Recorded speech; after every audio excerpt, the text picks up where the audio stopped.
Pada dini hari di galangan kayu, tempat banyak orang bekerja membuat kusen, seorang tukang kayu menggergaji leher rekannya dengan menggunakan gergaji tangan. Kejadian itu membangunkan teman-teman yang lainnya. Teman-teman yang bangun ini langsung mengambil tindakan tegas setelah melihat kejadian itu. Mereka segera lari sejadi-jadinya karena ketakutan melihat pemandangan yang belum pernah dilihat sebelumnya. Pembunuhan ini terjadi pada tahun 2014 di Gresik. Kota Gresik ini adalah tempatnya orang-orang kreatif. Sebuah kabupaten yang isinya segala macam, mulai dari wali kutub, pesantren, pupuk, target pemasaran, smelter, pabrik cat, pabrik semen, legenda peti emas, gunung, dan terasi. Hingga kasus pembunuhan yang motif serta modusnya sangat kreatif sekali. Adalah Khairul Anam 37 tahun dan Suyono 40 tahun. Keduanya asli Jombang, mereka bertetangga di kampung dan menjalin pertemanan sejak masih kecil.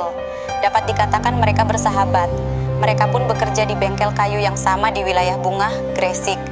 Sebagai sahabat, Khairul tahu seluk-beluk Suyono, antara lain senang main cewek dan suka menggoda wanita siapapun yang sekiranya bisa digoda.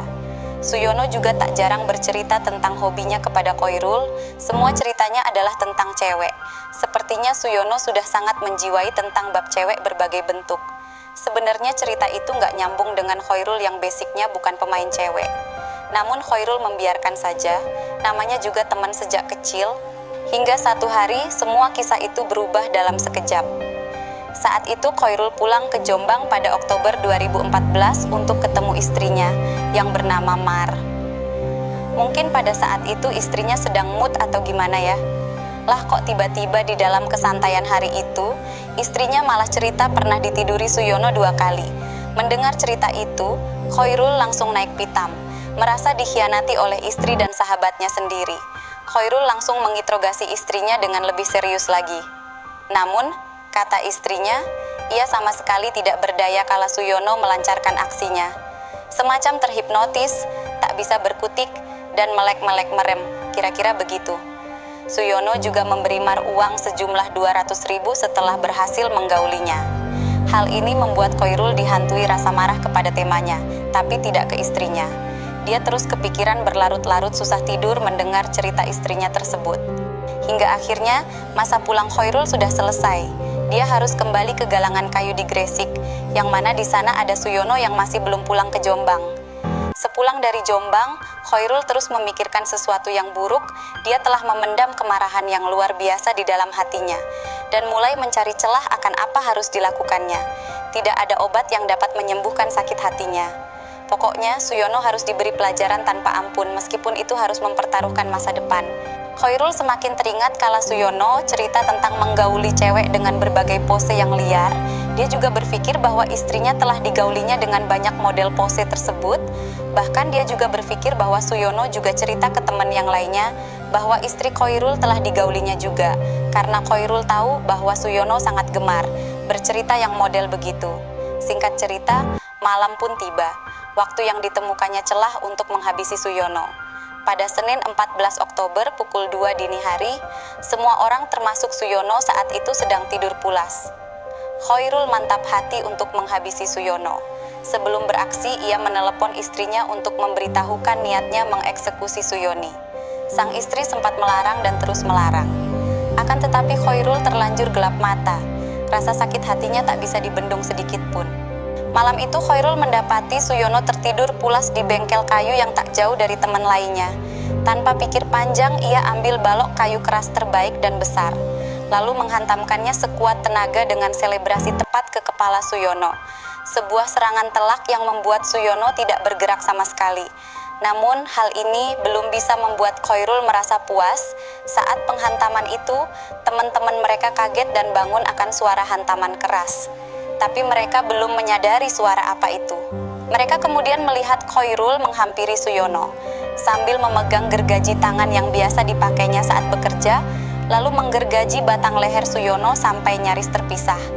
Khairul masih tidak puas juga, ia kemudian menggergaji pergelangan tangan Suyono.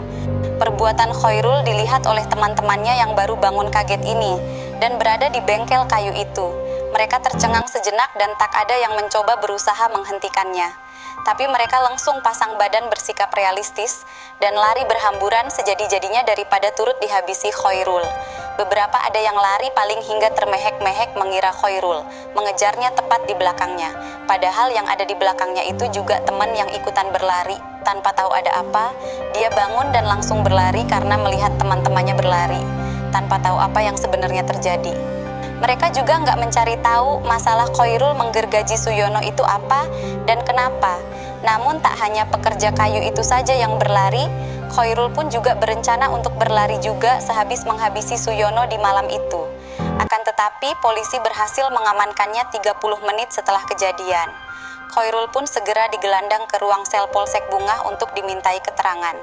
Meski sudah membunuh dengan cara tak manusiawi, Khairul nyatanya tidak menyesal. Saat ditanyai polisi, ia sempat senyum-senyum tak jelas. Saat disodorkan sebungkus nasi pecel bok mirah, ia langsung menyantapnya lahap sambil menceritakan kronologi awal serta langkah pembunuhannya. Khairul bukan main dendamnya pada sahabatnya. Ia juga yakin kalau Suyono menggunakan ilmu hitam semacam pelet untuk menggauli bininya. Lebih-lebih, kata Khairul, istrinya itu perempuan lugu dan tidak mungkin mau macam-macam. Walau sebagian polisi tak percaya akan adanya ilmu seperti itu, tapi mereka mengiyakan saja. Atas perbuatan itu, Khairul dijerat pasal 340 KUHP dengan tuduhan pembunuhan berencana.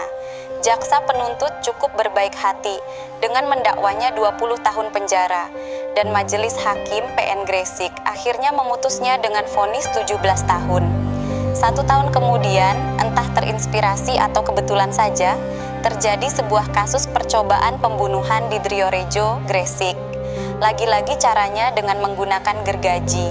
Pelakunya adalah Imam Syafi'i yang berusaha menghabisi kakaknya, Hadi, lantaran mengusir ibunya dari rumahnya. Beruntung, malam itu sedang ada patroli pengamanan pilkada, sehingga polisi bisa mencegah jatuhnya korban jiwa akibat gergaji 15 ribuan ini.